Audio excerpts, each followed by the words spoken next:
It's Dr. Juice here. Today we're going to be talking about closure, what it means in my daily life, what it means in your daily life, and how we can think about it. I just finished playing Sekiro. It's a really amazing game.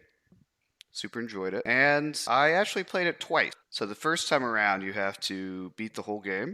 And the second time around, there's some iconic bosses that you just missed the first time around. You actually have to play it twice to fight all of the iconic bosses. And after beating it the first time around, I wasn't satisfied with ending it right there because I hadn't beaten some of the bosses that are considered like the hardest bosses or some quite good bosses in the game.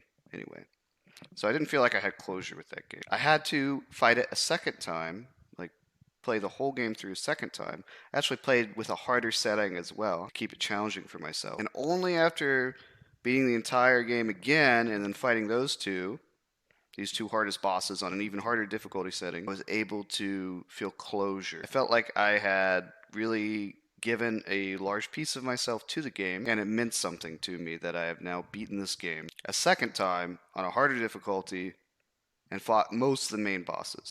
But guess what? There's actually more bosses that I missed. There's like 4 different endings to the game. I had gotten like the first 2 major endings, but I left off those other 2 endings. And to top it off, I missed one boss, like one considered pretty hard boss, but not as hard as all the bosses that I fought, but considered a good hard boss. And I also missed like this boss gauntlet where there's even harder bosses if you get to the end of that. And I didn't do those either. But I'd sunken in many hours to the game at this point. Felt like I had gotten the main content out of the way, and I felt closure. But that closure is a little bit arbitrary, right? I could have finished it after the first playthrough and felt closure there. Or, I could have said, I'm not going to feel closure until I beat the boss gauntlet as well. So our closure can be subjective and arbitrary, but that's okay. What are some other sources of closure where you need closure in your life? One common experience is when you break up with a partner. What does it mean to get closure in that state? You may have decided that you tried a lot of different things in this relationship, and then you finally decide to part ways. But you could always try more things, right? There's always infinite amount of things you can try. So you set some arbitrary point at which you feel closure. Or someone can break up with you, and you may feel like things ended at a point where you didn't feel closure at all. Like you could have kept going.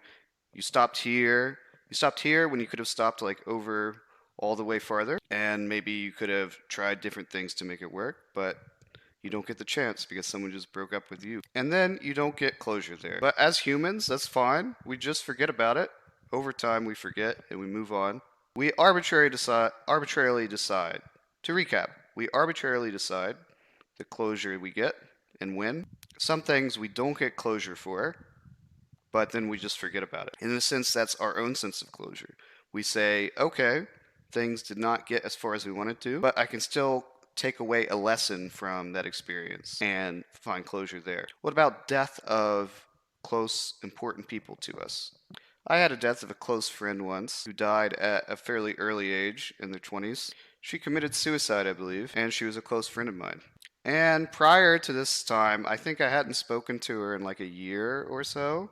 I got busy with a bunch of life things, and I canceled some trip I was going to do with her and her friends and family and partner. So I hadn't seen her in like a year and a half or so, or I hadn't really talked to her much. But then I found out that she died, and there was a sense of incompleteness. Of course, sadness over someone passing away, but there wasn't that much closure in that experience for me. Whatever the experience is, if things don't close exactly how we want them to, we can still remember the experience during it and reflect on that in all of its glory. All right, one last point on closure. To not leave it on such a serious note, there's closure when eating food. You have the first bite when you eat like a burger, and that tastes really good. And then you keep eating the burger, and you don't feel satisfied. Like, let's say you leave 1/3 of the burger left, right? And actually, you're pretty full. You still don't feel as satisfied unless you completely finish the burger. At least I do. I probably should eat less because I'm becoming too fat. Anyway, that's Dr. Juice here. And today we talked about closure, and I'm going to end this video in a way that will not give you closure. So you can just like and subscribe, and let me tell you about some story.